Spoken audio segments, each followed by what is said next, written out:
ছাত্ৰ-ছাত্ৰীসকল আমি সৰল বীজীয় অভেদ পাঠটিৰ ইতিমধ্যে আমি তাৰ অভেদসমূহ প্ৰমাণ কৰিলোঁ আৰু আজি মই এক্সাৰসাইজ 7b আৰম্ভ কৰিব লৈছোঁ তাত প্ৰথমতে যিটো প্ৰশ্ন দিয়া আছে যে ৰাশিবোৰৰ ঘনফল উলিওৱা So, যেতিয়া আমি a plus b whole cube আৰু a minus b whole cube সূত্ৰ দুটা প্ৰমাণ কৰিছিলোঁ তেতিয়া আমি তেনেকুৱা ধৰণৰ উদাহৰণ কৰিছিলোঁ তোমালোকে নিশ্চয় চাইছা এতিয়া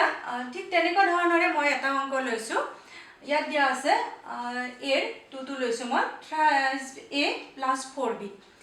এই ৰাশিটো আমাক ঘনফল উলিয়াব দিছে গতিকে ঘনফল উলিয়াব দিয়াৰ লগে লগে thrice a plus 4b মই কি কৰিছোঁ এটো কিউব কৰি দিছো যেটো আমাক ঘনফল উলিয়াব দিছে thrice a plus 4b whole cube এটা কোনটো সূত্ৰত পৰিব এটো a plus b whole cube সূত্ৰত নহয় জানো গতিকে আমি এই সূত্ৰটো মতে এতিয়া আমি বিস্তাৰ কৰিম ইকুৱেল টু কি হ'ব a plus b whole cube সূত্ৰটোত আমাৰ প্ৰথম যেটো টাৰ্ম ফাৰ্স্ট টাৰ্মটো কি আছিল a cube next thrice a square b plus thrice a b square plus b cube so हे मते हमर फर्स्ट टर्म याते हमर जेतु thrice a আছে so याते की होबो thrice a whole cube plus thrice a whole cube second तो की होबो 3 into thrice a whole square into 4b Tame 3a square b तो लिखि दिसे आपको thrice a whole cube plus 3a square b plus 3a thrice a into 4b whole square মানে পিছৰ যেটো পদ থাকিব তাৰ স্কয়াৰ তাৰ মানে a cube মানে ফাৰ্স্ট যেটো থাকিব তাৰ কিউব তাৰ পিছত স্কয়াৰ এই পদটোৰ স্কয়াৰ তাৰ পিছত টু দি পাৱাৰ 1 এনেকে পাৱাৰটো আমাৰ কমি গৈ থাকে গতিকে আমি ফাৰ্স্টটো যেটো thrice a whole cube লিখিলো next a cube plus thrice a square b plus thrice a b square so हे मते আমাৰ third term to is thrice a second যেটো টাৰ্ম থাকিব তাৰ square plus 4b whole cube ঠিক আছে a cube plus thrice a square b plus thrice a b square plus 4b cube এটো আমাৰ সূত্ৰটো মতে a plus b whole cube সূত্ৰটো মতে আমি বিস্তাৰ কৰিলো এটা ক্যালকুলেশন তোমাৰ thrice a whole cube হলে কি হ'ব 3 cube a cube plus 3 into thrice a square into 4b so thrice a square hole to 9a square hobo into 4b plus 3 into 3a so eto moi ekebarte 9a likhisu 9a into 16b square jodi ami borgo koru plus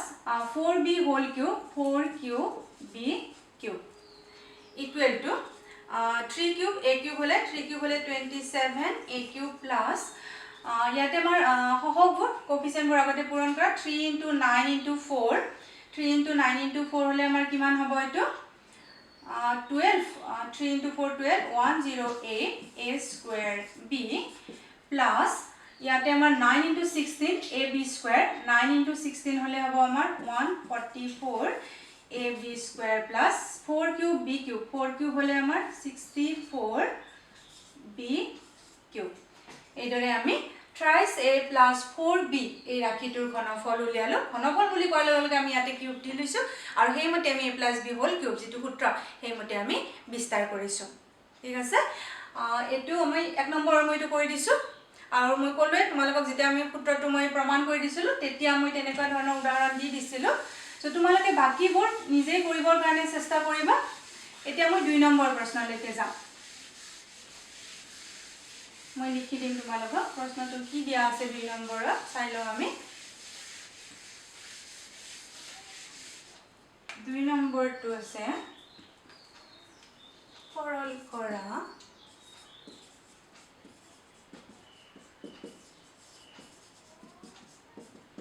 কৰা তাৰ মই a2 লিখি দিছো কি দিয়া আছে 12 into 12 into 12 plus 11 into 11 into 11 plus 3 into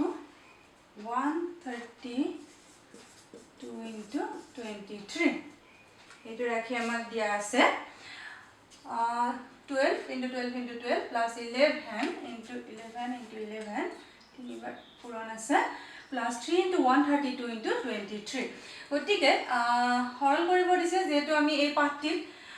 সূত্ৰ পাইছো বহুত কেইটা কিবা সূত্ৰত পৰে নেকি আমি চাম এই 12 into 12 into 12 তিনিবাৰ যে পূৰণ কৰিছে এটো আমি এনেকৈ লিখিব পাৰিম 12 to the power 3 নহয় জানো plus 11 to the power 3 plus 3 into 132 into 23 132 আৰু 23 আমি কেনেকৈ পাম 11 আৰু 12 যদি মই পূৰণ কৰো তোমালোকে কাখত চাই লবা পূৰণটো কৰি so 12 আৰু 11 যদি পূৰণ কৰো 12 into 11 equal to পাম মই 132 into 23 এইটো আমি ধৰিব পাৰিছো 12 plus 11 into 23 তোমালোকে সাইডত এইখিনি চাই লবা সো মই সূত্ৰটো পেলাবৰ কাৰণে এটো মিলাই লৈছো কেনেকৈ পালো এতিয়া মই 12 into 12 into 12 কিউব লিখিছো সো হেদৰে 11 কিউব a কিউব যদি মই a বুলি ধৰি লম a cube plus b cube plus 3 into a into b into a plus b হয়নে a cube plus b cube plus thrice ab into a plus b এটো কোনটো সূত্ৰ আছিল আমাৰ কি পাম ইয়াৰ পৰা a cube plus b cube plus thrice ab into a plus b equal to a plus b whole cube so আমাৰ a equal to আমাৰ 12 আছে plus 11 whole cube এইটো a plus b whole cube equal to a plus b আমাৰ কিমান হ'ব 12 plus 11 23 whole cube এই দৰে তোমালোকে ইয়াতো ৰাখিব পাৰা 12 23 বা এটো তোমালোকে আনসাৰটো উলিয়াব পাৰা মই লিখি দিছো আনসাৰটো 1 2 1 6 এইটো তোমালোকে এই দৰে হৰল কৰা মই এটো দিলো দেখুৱাই সাবা তোমালোকে এই দৰে সূত্ৰত আমি পেলাব পাৰো নেকি কোনবা সূত্ৰ এটা পৰিব নেকি তেনে দৰে মিলাই লবা যেনেকৈ মই এটো 132 to 12 into 11 লিখিছো 23 দি লিখিছো 12 plus 11 লিখিছো সো আমি কি পঢ়িব হল তেমা কাৰণ এটো আমি a হৈছিলে 12 কিউব লিখা ললে a আৰু b এটো আমি ধৰিয়ে লৈছো যে 12 a equal to 12 and b equal to 11 so হেই মতে মই 3 into ab into a plus b এটো মই মিলাই লৈছো so a plus b whole cube সূত্ৰত পৰি গল equal to 23 whole cube ঠিক আছে মই আৰু এটা দিও তোমালোকক দেখুৱাই 2 ৰে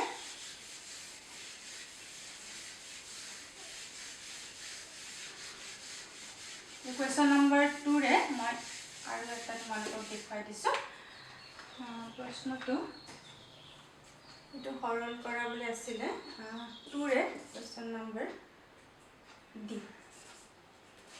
দেখুৱাই দিছো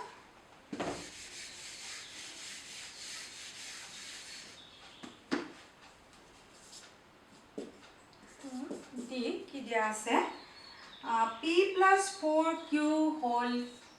cube p plus 4q whole cube minus p minus 4q whole cube p plus 4q whole cube minus p minus 4q whole cube তোমালোকে নিশ্চয় দেখি ধৰিব পাৰিছা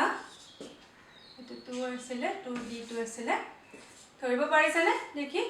আমি কেনেকৈ কৰিম a plus b whole cube and a minus b whole cube হয় না নহয় p equal to যদি মই a বুলি ধৰি লম 4q equal to b so a plus b আৰু a minus b a plus b whole cube a minus b whole cube আৰু এই সূত্ৰটা মই প্ৰয়োগ কৰিম আৰু এই সূত্ৰটা বিস্তাৰ কৰিম so মই ব্ৰেকেট দি লৈছো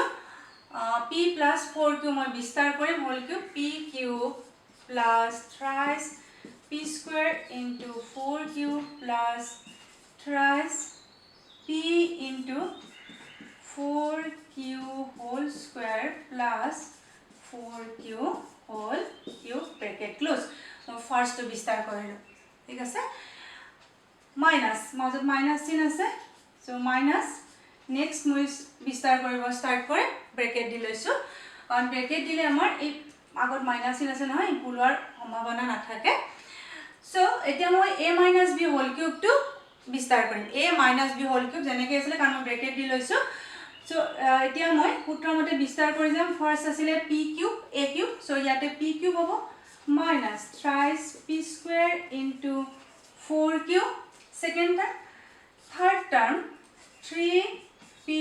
into 4q whole square minus 4q whole cube bracket close ঠিক আছে মই বিস্তাৰ কৰিলে সূত্ৰটা ইকুৱেল টু এতিয়া pq plus ইয়াত কি পাম মই 12p square q plus third term ইয়াতে আহিব 16 আৰু 3 so 48pq square plus 64q cube minus মই ব্ৰেকেট উঠাই দিলো আৰু ব্ৰেকেটটো উঠাই দিয়াৰ লগে লগে এই মাইনাস চিনেৰে প্ৰতিটো টাৰ্মকে মই কি কৰিব লাগিব পূৰণ কৰিব লাগিব সো মাইনাসেৰে প্ৰথম টাৰ্মটো পূৰণ কৰিলে প্লাস আছিল সো মাইনাস pq হৈ গল মাইনাসেৰে সেকেন্ড টাৰ্মটো আমাৰ মাইনাস আছিল প্লাস হৈ গল প্লাস 3 এটো আমি পূৰণ কৰি একেবাৰে লিখি দিও 12p square q এটো থাৰ্ড টাৰ্ম পূৰণ কৰিলে minus 48pq square plus 64q to the power 3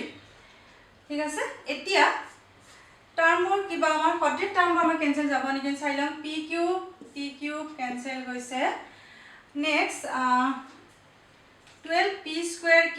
আৰু 12p square q এই দুটা আমাৰ একে আছে টাৰ্ম দুটা 48pq square minus 40pq square cancel যাব next থাকিলে 64q cube আৰু 64q cube ন এতিয়া আমাৰ কি কি টাৰ্ম থাকিলে 12p square q so 24 মই যদি এড কৰি দিও 12p square q 24p square q 24p square q q আৰু 64q cube plus দুটা যদি 64 মই এড কৰি দিও কি হ'ব 128q cube ইয়াতে তোমালোকে আনসাৰটো ৰাখিব পাৰিবা এতিয়া ধৰিব পাৰিছা নহয় আমি এনেকুৱা ধৰণৰ অংকবোৰ কেনেকৈ কৰিলো আমি সদায় সূত্ৰটো চাম কিবা সূত্ৰত পৰিব নেকি বা যদি পৰে আমি তেনেদৰে বিস্তাৰ কৰিম ইয়াতে যেহেতু প্ৰথমটো a + b হোল কিউব পিছৰটো a - b হোল কিউব এমতে মই বিস্তাৰ কৰিছো আৰু এখানে ক্যালকুলেশন মাইনাস চিন আছিলে হেমতে মাইনাসৰে পূৰণ কৰিছো বা পিছত কেনসেল হৈছে আনসাৰটো 24p square q plus 128q cube ঠিক আছে মই তিনটা অংক কৰি দিলো এইটো ক্লাছত তোমালোকক আৰু বাকিবোৰ এনেকুৱা ধৰণৰ অংকবোৰ তোমালোকে নিজেও চাবা চেষ্টা কৰিবা থ্যাংক ইউ